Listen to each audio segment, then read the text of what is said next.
कथा शुरू अब होत है, ए वीर हनुमान। आओ तुरंत पधारिए, करो जग का कल्याण। बहुरी कहो कर जोर के, सुनिए पवन कुमार। देखो चारों बंधु को सहित राज संभार। और फिर हाथ जोड़कर बोले, हे पवन कुमार सुनो, मैं राज समाज सहित चारों कुमारों को देखना चाहता हूँ। पवन तनय कह कलयुग माही, अस दर्शन होते कहु नाही।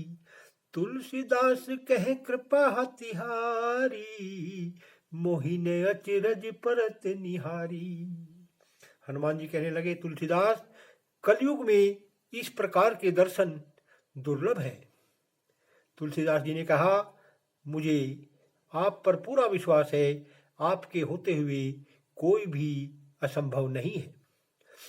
कह कपीस कामदास धारी, बैठहु काली राम उरधारी। अस कही कपि अंतर हित भयऊ, भोर होत तुलसी तह गयऊ। तब महावीर जी बोले, कल कामनाथ में जाकर श्री राम जी को हृदय में धारण कर बैठो। यह कहे महावीर जी अंतर ध्यान हुए। प्रातःकाल होते ही तुलसीदास जी वहां गए। बैठो युगल पहर पर्यंता, आयो दरस देन सिय कंता। धनद दिशा रही धूरी सुपूरी, वो प्रकाश दस आसहु भूरी। और दोपहर तक बैठे रहे। तब सीतापति दर्शन देने आए। उस समय उत्तर दिशा में धूल छा गई थी, फिर दसों दिशाओं में प्रकाश छा गया। अगणित मत मतंग तुरंगा, सोत है विविध भांति रथ संगा। बोलत बहु नकीब गण सोरा, जय जय कौशल कंत किशोरा। अनगिनत मत वाले हाथी, घोड़े और विभिन्न भांति के रथ उनके साथ थे।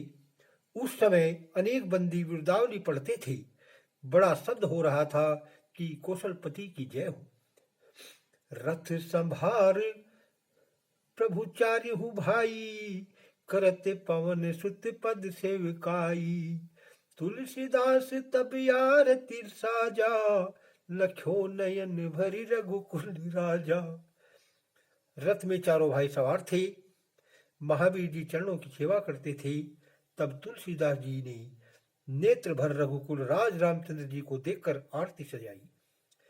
दे पर दक्षिणी परिदक्षिण विहल भयऊ, रघुपति कर कम पंकज सिर धयऊ।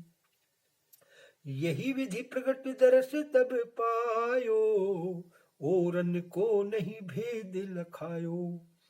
पर दक्षिणा करके विहल हो गई।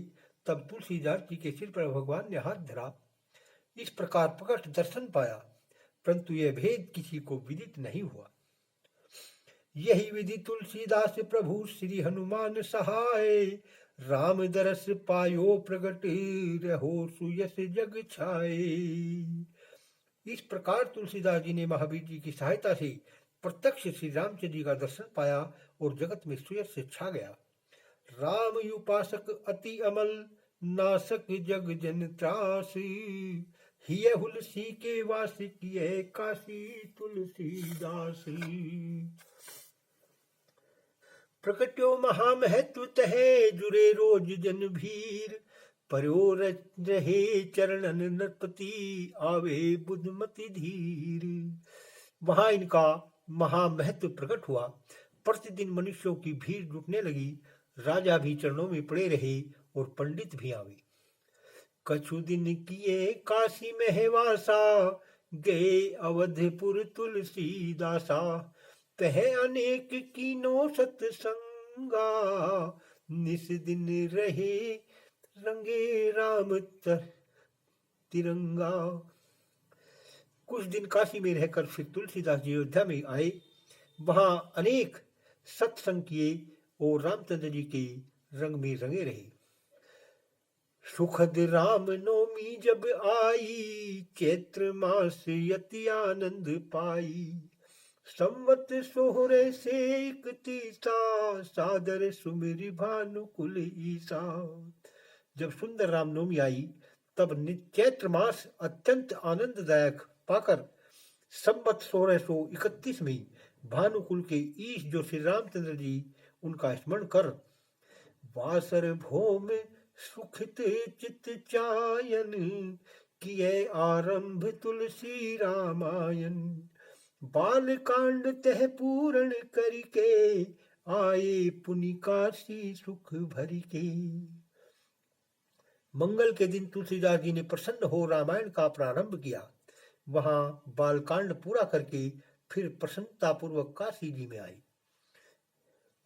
विनयादि गीतावली ग्रंथा, रचे रुचिर सूचक श्रुति पंथा। वाराणसी वशो सुख छायो, एक प्रबल पंडित तब आयो। काशी जीतन को मन कीने, बजवावत दुंदुबी प्रवीणे। काशी राज तब सभा बुलायो, सब पंडितन समाज करायो। वह काशी के जीतने की इच्छा मन में किए नगाड़े बजवाते हुआ आया। तब काशीराज ने समाज किया और सब पंडितों को बुलाया। तब जो काशी जीतन आयो, सो पंडित यश वचन सुनायो। एक मुख्य सब में कर दीजे, हार जीत ताके सिर कीजे। तब जो पंडित काशी जीतने आया था, उसने सब पंडितों से कहा, कोई एक इन सब में मुख्य कर दो, उसके सिर हार जीत होगी। पंडित की यश बैन सुनी, काशीवासी विप्र। मानी महाभ्रम चित्त में, कहे वचन यति क्षिप्र। उतर देव काली हुई यही केरो, अस कहीं गे दुज निज निज डेरो। कियो ध्यान विश्वेश्वर ऐना, मर्यादा तुम हाथ त्रिनैना।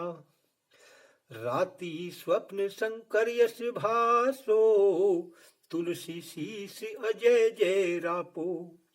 पंडित मुदित भूप ग्रह आए, सो पंडित सो वचन सुनाए।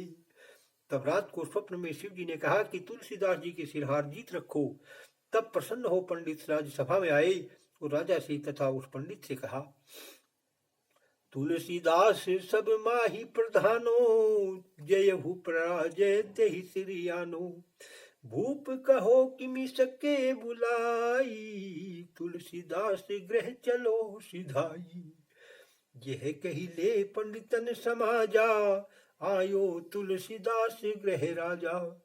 सबनी कियो सत्कार गोसाई, एक शिष्य को कहो बुलाई।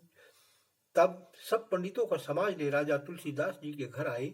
गोसाई जी ने सबका सत्कार किया और बुलाकर एक शिष्य से कहा, ये तांबूल 5 ले जाहू, देहु मुदित पंडित सब काहू। शिष्य तुरंत तांबूल ही बांटा, बचे 5 केहू परियो न घाटा। तब 5 तांबूल ले जाओ और प्रसन्नता से यह पंडितों को जाकर दो। शिष्य ने सब पंडितों को तांबूल बांट दिए, तो भी 5 बचे रहे, कम नहीं हुए। यह प्रभुता लखी पंडित सोई, वाद करण की आशे खोई। तुलसीदास पंडित ही बुलाई, दे रामायण क्या हो बुझाई। यह प्रभुताई देख पंडित ने विवाद करने की इच्छा त्याग दी।